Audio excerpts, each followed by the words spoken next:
नमस्कार दोस्तों, स्वागत है आपका हमारे चैनल ज्ञान लो में। आज हम बात करेंगे रिकम्बिनेशन ऑफ स्पेक्ट्रम कलर। अब ये रिकम्बिनेशन क्या है? देखिए, जब भी हम एक प्रिज्म से वाइट लाइट को गुजारते हैं, मान लीजिए ये प्रिज्म है और इससे हम वाइट लाइट को गुजारते हैं, इस तरह से मान लीजिए वाइट लाइट है, तो ये जो है हमारी 7 कलर्स के अंदर जो है टूट जाती है। ये जो वाइट लाइट होती है 7 कलर्स में टूट जाती है, ये हमें पता है। लेकिन अगर क्या हो, इसी प्रिज्म के आगे हम इसी तरह का प्रिज्म जो है और उसको जो है बिल्कुल उल्टा करके रख दें, इस तरह से रख दें। अगर ये जो है एक, इसको हम रिकम्बिनेशन बोलते हैं। और इससे क्या होगा, क्या इससे जो वाइट लाइट है दोबारा से हमें मिल पाएगी? तो वो हमें देखनी है कि रिकम्बिनेशन हमें स्पेक्ट्रम कलर, जो भी हमारे कलर टूटे हैं, वाइट लाइट जो 7 कलर में डिवाइड हुई है, अगर एक दूसरा प्रिज्म उसके आगे रख दें तो क्या वो फिर से वाइट लाइट में कन्वर्ट हो जाएगी? ये हमें चेक करना है, तो इसके लिए एक्टिविटी करनी है। तो यहाँ पे हमने 2 प्रिज्म लिए हैं। फर्स्ट प्रिज्म ये है और दूसरा जो प्रिज्म हमने ये लिया है बिल्कुल उल्टा इस तरह से करके रख दिया। जैसे इसका जो ये कॉर्नर ऊपर है तो इसका ये कॉर्नर नीचे की तरफ है।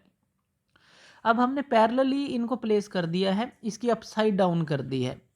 अब देखिए लाइट जो है, अब मान लीजिए इसको ना आप नाम दे लीजिए, इसको आप नाम दे दीजिए ए, बी, सी नाम दे दीजिए।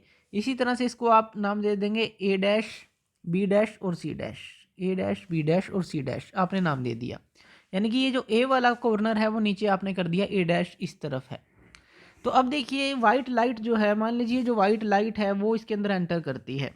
तो वाइट लाइट आप ले लीजिए इस तरह से, मान लीजिए एंटर की, ये वाइट लाइट है हमारी, तो इसको आप मान लीजिए कि ये जो है वाइट लाइट है। तो वाइट लाइट इसके अंदर एंटर की फर्स्ट प्रिज्म के अंदर, तो अंदर जाएगी तो ये रिफ्रैक्ट होगी, तो ये रिफ्रैक्ट हो जाती है। अब इस तरह से मान लीजिए ये रिफ्रैक्ट हुई, 1 2 3 4, इस तरह से हम यहाँ 4 ही ले लेते हैं, लेकिन आपको 7 कलर के अंदर ये दिखानी है। सबसे ऊपर कौन सी होगी? रेड होगी। और सबसे नीचे कौन सी होगी? वायलेट होगी। ये भी हमें पता है। अब जैसे ही ये बाहर इस प्रिज्म से होकर, ये फर्स्ट इसका रिफ्रैक्टिंग सरफेस है जहां से रिफ्रैक्ट हुई, ये सेकंड रिफ्रैक्टिंग सरफेस है ए सी। ए सी सेकेंड है, A B first refracting surface है। तो जैसे ही ये ए सी पर आएगी ये दोबारा से रिफ्रैक्ट होगी। तो हम मान लेते हैं कि ये इस तरह से रिफ्रैक्ट हुई और ये फर्स्ट, ये सेकंड, ये थर्ड और ये फोर्थ, इस तरह से 5 6 7 सारी रिफ्रैक्ट हो जाएंगी।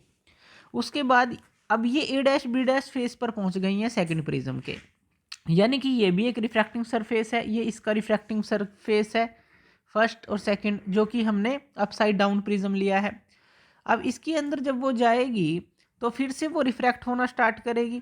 तो मान लीजिए वो इस तरह से रिफ्रैक्ट हो जाती है 1 2 3 4, और उसके बाद जो है ये एक पॉइंट पर कंबाइन हो जाती हैं। यानी कि जैसे कि ये जैसे जैसे रिफ्रैक्ट होंगी तो ये एक पॉइंट पर कंबाइन होती चली जाएंगी। जैसे चारों मान लीजिए इस पॉइंट पर कंबाइन हुई, तो यहाँ से जब ये बाहर आएगी तो ये हमें क्या मिलेगी? ये वाइट लाइट मिलेगी। तो ध्यान दीजिएगा, ये हमें क्या मिलेगी? White light.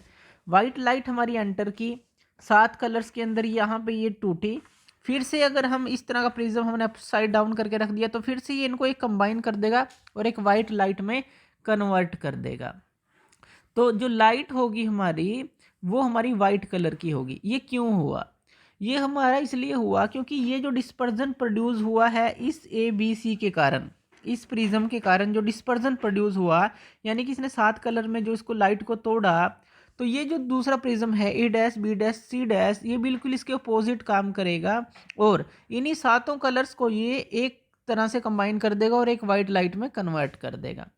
तो इक्वल एंड अपोजिट जो है काम करेगा ये जो A dash B dash C dash prism है। इसको हम बोल सकते हैं रिकम्बिनेशन ऑफ स्पेक्ट्रम कलर, कि आप जो है कलर्स को वाइट लाइट में कन्वर्ट कर सकते हैं अगर इस तरह से आप 2 प्रिज्म का कम्बिनेशन लें। तो थैंक यू वीडियो देखने के लिए, और इसी तरह की वीडियोज़ के लिए आप हमारे चैनल ज्ञान लो पे हमें सब्सक्राइब कर सकते हैं। धन्यवाद।